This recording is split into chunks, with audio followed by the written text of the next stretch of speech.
जय श्री कृष्णा दोस्तों, बियसरा फैमिली में आपका स्वागत है। दोस्तों आज मैं आपको गुप्त नवरात्रों में किए जाने वाले कुछ खास उपाय बता रही हूँ, जिसको अगर आप करते हैं तो निश्चित ही आपको लाभ मिलेगा। दोस्तों नवरात्रे वैसे 4 होते हैं, 2 उजागर होते हैं और 2 जो नवरात्रे होते हैं वो गुप्त होते हैं।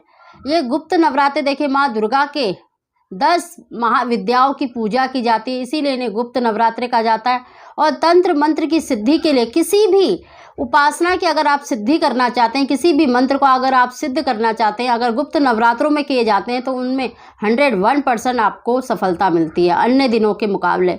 इसीलिए जो साधु संत होते हैं इन्हीं दिनों में माँ दुर्गा की उपासना करते हैं, उनका जाप करते हैं। दोस्तों ये जो गुप्त नवरात्रे होते हैं इन्हें गुप्त तरीके से ही किया जाता है। अगर आप रात्रि में इन उपायों को करेंगे, अगर मंत्रों का उच्चारण करेंगे तो आपको 101% लाभ मिलेगा। दोस्तों आज मैं आपको कुछ ऐसे ही उपाय बता रही हूँ, चाहे आपकी संतान प्राप्ति की इच्छा है या धन प्राप्ति की है, या आपको शत्रु परेशान कर रहा है, या अगर आप चाहते हैं कि हम पति पत्नी के बीच में प्रेम बना रहे, अगर आपका पति गुस्सा करता है तो इन उपायों को अवश्य करें, आपको निश्चित ही लाभ मिलेगा।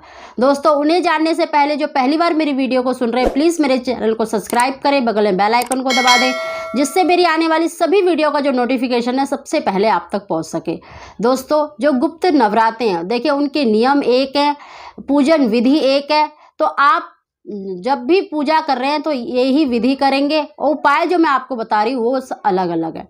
दोस्तों सबसे पहले देखिए नियम, इसमें आपको प्याज लहसुन मतलब मांस मदिरा का सेवन नहीं करना है, हो सके तो बाल भी ना कटवाएं, नाखून ना काटें इन गुप्त नवरात्रों में। और दोस्तों इसके अलावा देखिए ये जो गुप्त नवरात्रे हैं माँ दुर्गा के हैं, तो नारी का सम्मान करें, कन्या की मतलब सम्मान करें, मतलब अगर आपके घर में बच्चे हैं तो लड़कियां हैं तो उन पर गुस्सा ना करें। तो इन चीज़ों का अगर आप नियम करते हैं तो निश्चित ही आपको 101% आपके कार्य में जो सफलता मिलेगी। दोस्तों देखिए इसकी पूजन विधि, देखिए आपको अपने कमरे में ही गुप्त नवरात्रों में पूजा करनी चाहिए, क्योंकि ये जो गुप्त नवरात्रे हैं इनकी जो पूजा है वो गुप्त तरीके से ही करनी चाहिए। जो उपाय मैं बता रही हूँ अगर आप उनको मतलब जब आप कर रहे हैं तो आपको कोई टोके ना, आपको कोई देखे ना, तो आपको अधिक लाभ मिलेगा। हो सके तो आप अपने कमरे में ही एक चौकी मतलब रख लें और उस पर लाल कपड़ा बिछाकर माँ दुर्गा की फ़ोटो रख लें या तस्वीर रख लें, उसको गंगा जल से छींटे मार दें और एक लाल चुन्नी माँ दुर्गा को अर्पित करें, और एक जो जटा वाला नारियल होता है उसको स्वास्तिक बनाकर और एक सुपारी रखकर माँ दुर्गा को अवश्य अर्पित करें। माँ दुर्गा को देखिए आपको लाल फूल पुष्प और मतलब लाल जो श्रृंगार होता है माँ का वो अवश्य अर्पित करें, जैसे लाल सिंदूर, चूड़ियाँ, बिंदी, मतलब काजल, ये चीज़ें अवश्य ही आपको माँ दुर्गा को मतलब श्रृंगार अवश्य अर्पित करना है। उसके बाद देखिए माँ दुर्गा को भोग किसका लगाना है, देखिए आप जितने भी दिन करें, चाहे 9 दिन करें, चाहे 7 दिन करें, 5 दिन करें, पर करें सच्चे मन से, माँ दुर्गा का मतलब बिल्कुल अपने मन में ध्यान लगाकर उनकी पूजा करें, उनका जो जाप मैं आपको बता रही हूँ वो करें, तो निश्चित ही आपको लाभ मिलेगा। देखिए आपको माँ दुर्गा को शहद और इत्र अवश्य अर्पित करना है, और उस शहद का थोड़ा सा आप मतलब प्रसादी के रूप में स्वयं भी ग्रहण करें तो आपको, और जो इत्र है वो भी अपने ऊपर थोड़ा सा छिड़केंगे तो देखिए आपको जो मतलब सुंदरता है वो भी प्राप्त होगी, और साथ में जो आप कार्य कर रहे हैं उसमें आपको सफलता अवश्य ही मिलेगी। दोस्तों जब आप मंत्रों का उच्चारण करें, उपाय करें, तो आपके सरसों का तेल होता है उसका दीपक आपको प्रज्वलित करना है। देखिए सबसे पहले धन प्राप्ति के लिए जिन भी मेरे भाइयों को या बहनों को धन की इच्छा या चाहते हैं कि माँ दुर्गा हमारे घर में सदैव वास करे और धन की कभी कभी ना हो, तो देखिए आपको एक पान के पत्ते पर 7 गुलाब की पंखुड़ियाँ रखकर माँ दुर्गा को अर्पित करना है। और किसी भी माँ दुर्गा के मंत्र का उच्चारण कर सकते हैं, या फिर ओम दुंग दुर्गाय नमः, ओम दुंग दुर्गाय नमः, इस मंत्र का उच्चारण एक माला का जाप तो अवश्य करें।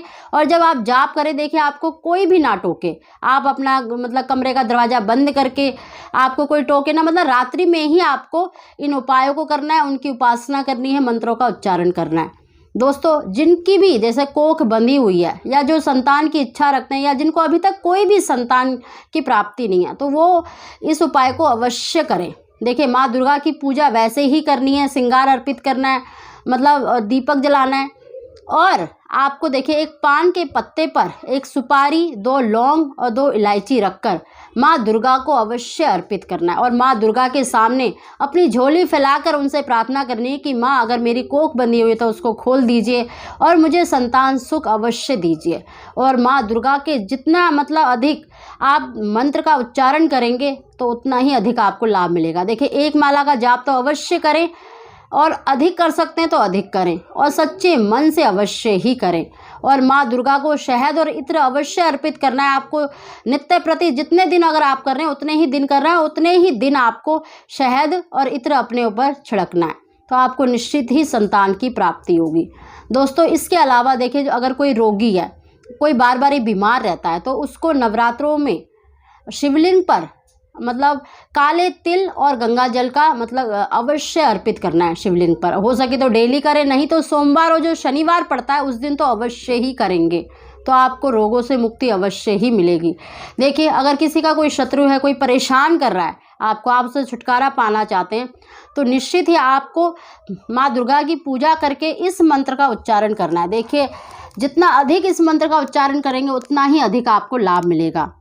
ओम जयंती मंगला काली भद्रकाली कपालिनी दुर्गा क्षमा शिवा धात्री स्वाहा स्वाहा नमस्तुते।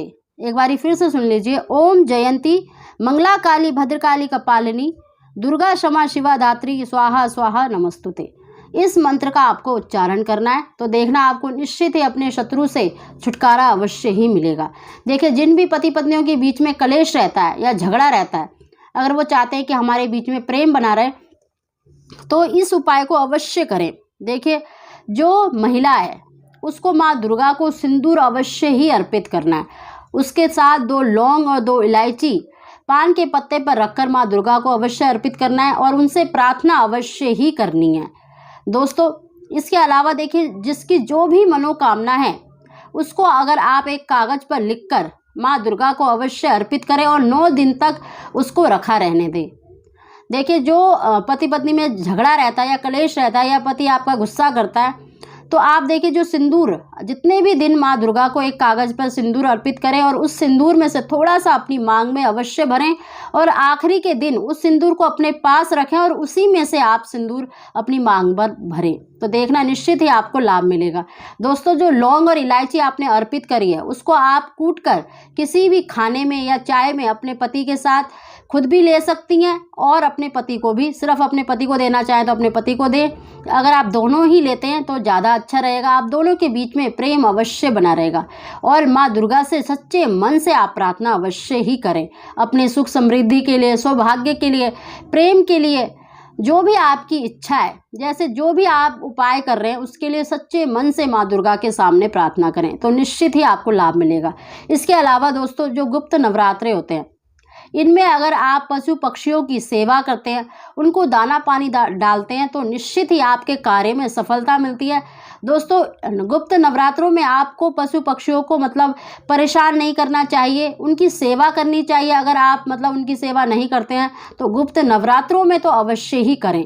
तो देखना आपका जो भी कार्य है, जिस भी कार्य के लिए आप उपाय कर रहे हैं उसमें आपको 101% लाभ मिलेगा, मतलब बहुत अधिक जल्दी आपको उसमें सफलता मिलेगी, क्योंकि ये जो गुप्त नवरात्रि होते हैं सभी कष्टों के निवारण के लिए बहुत ही उच्च दिन माने जाते हैं। अगर आप सच्चे मन से इन उपायों को करेंगे तो आपको 101% लाभ मिलेगा। दोस्तों आप इन उपायों को करें तो आपको निश्चित ही लाभ मिलेगा, सच्चे मन से जरूर करें। दोस्तों अगर आपको वीडियो पसंद आई हो तो प्लीज़ इसको लाइक और शेयर अवश्य करें। आप सभी